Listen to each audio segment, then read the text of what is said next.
Hello ladies and gentlemen, welcome to Rum on the Couch video number 95. Dave here from Manchester Rum Festival, and for this episode I'm going to do something a little bit different. I haven't got a rum to showcase to you all today. I wanted to showcase instead a partner that I had involved with Manchester Rum Festival this year, and fingers crossed something we'll be able to do a lot more of to be able to showcase the world of rum. Now everyone who attended Manchester Rum Festival, well, on their way in, were able to pick up last year's edition of I'm getting ahead of myself, of the Rum Magazine. This is, of course, this edition, the latest one, because also in the festival brochure, everyone had the opportunity to buy a discounted version of the next issue, which was released only a handful of weeks ago. Of course, not everyone was able to get to Manchester Rum Festival, so we were able to put a discount code onto our socials. So if you did see that and were able to order, this is what would have arrived a handful of weeks back. I just wanted to sort of flick through to give you guys an idea of what the Rum Magazine is all about and why it's, in my mind, it's more of the better publications out there that really showcases the world of what rum is and not just also pandering towards many corporate sponsors. It's a big thing I want to say regarding that. There's a lot of people who will always have the same sort of adverts, the same sort of message across, and you don't get the variance. This is one of the more better magazines.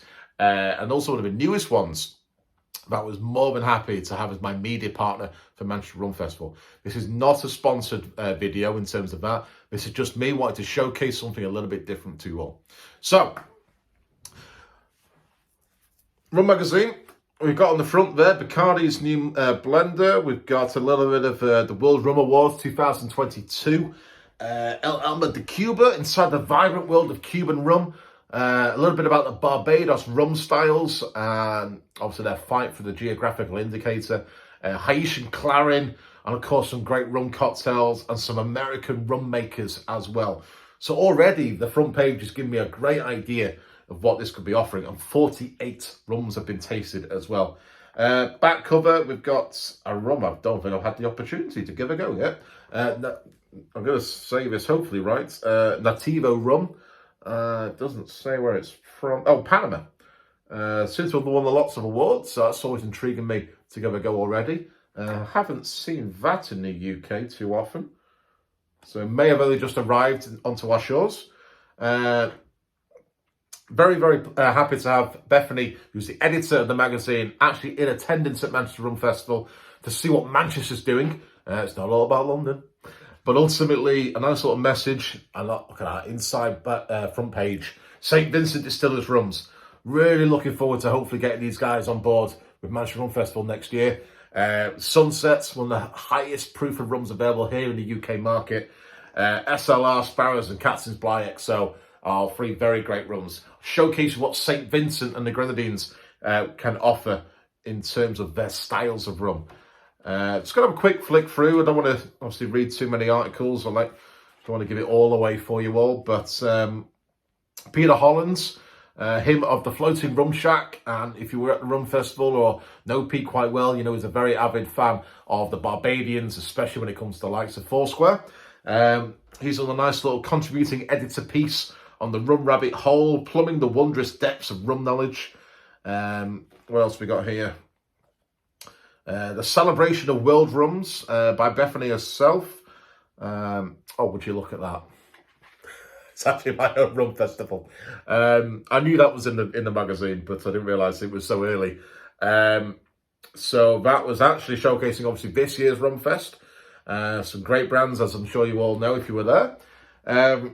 Another contributor is obviously Ian Burrell, the Global Rum Ambassador and the owner of the UK Rum Festival in London. So lessons from history, a whistle-stop tour of rums past and present. What else we got here? Trends within the trends, written by Peter Gain. I'm seeing bottles of Nicaragua, Hattiers from the UK, Aluna coconuts, Grumble Bee honey spiced. So I'm seeing a lot of UK-based rums here. Sense of independence, home produced, and of course some flavour drivers as well. So a bit of Hoxton banana rum there. Of course, a bit of Arley, which is based in Manchester. Nice, great rum bottler from the guys in Disbury. Interview with, let's hope I pronounce his surname properly. Troy Arguiza. I hope I said that right. He's the new master blender at Bacardi, so a great little piece on him. How he's discussed how he's marrying tradition and innovation at the world's biggest rum distillery.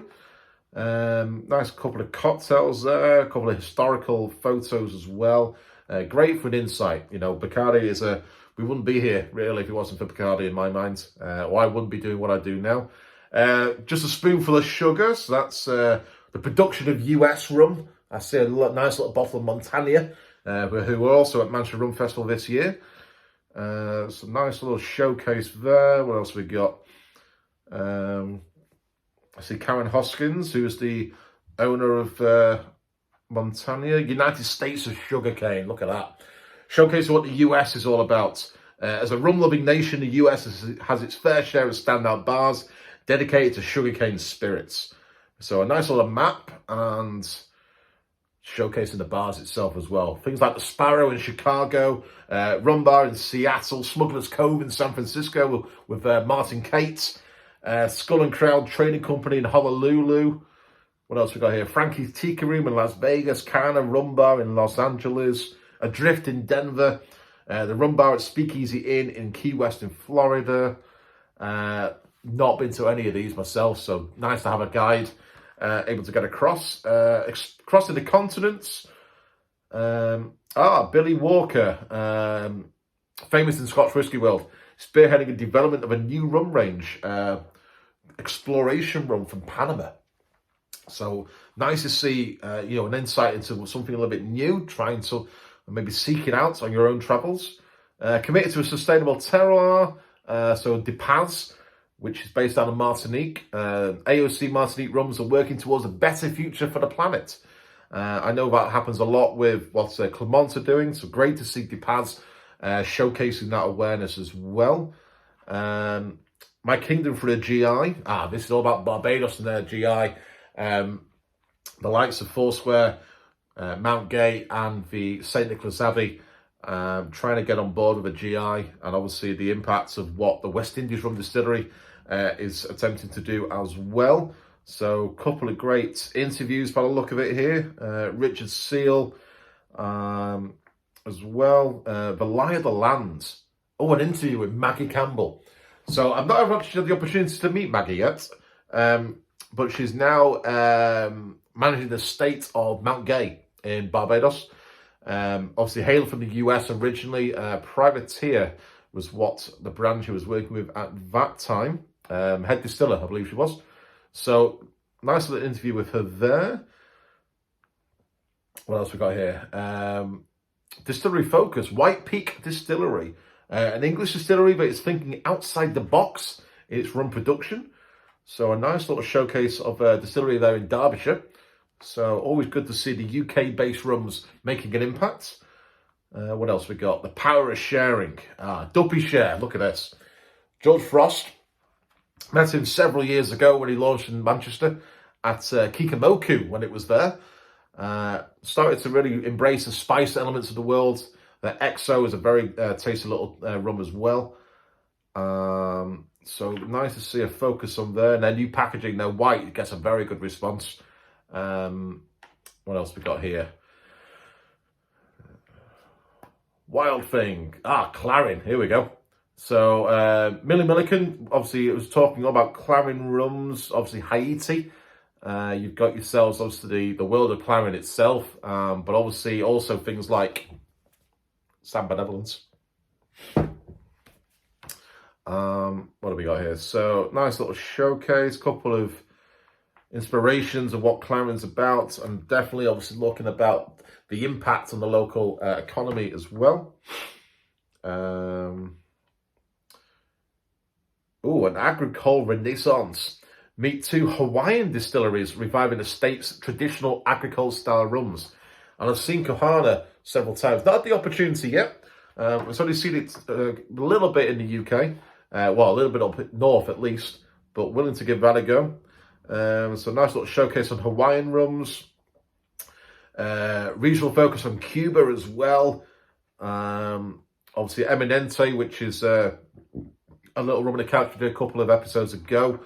Obviously Havana Club, as we all know about, releasing the Cuban Spice they mentioned here. Obviously, they're focused on Havana 7 with music stars like Skepta. And of course, a couple of cocktails. El Presidente, you've got Hemingway Daiquiri, Cuban Spice Rum Punch, Cantonero Cooler as well. So always good to try these different things. Character development, process of fermentation arguably plays a more important role in the production of rum than any other spirit. So it's really showcased what the actual elements of rum production is all about. So nice little insights and great photos there as well. Digging deeper into cane, the Harper Sugar Cane Mill. So again, the individuality of what the process of rum's all about.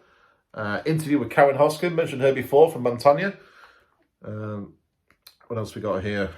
She talks about her US rums. Rum for the Isle of Malts, the Islay Rum Distillery. There we go.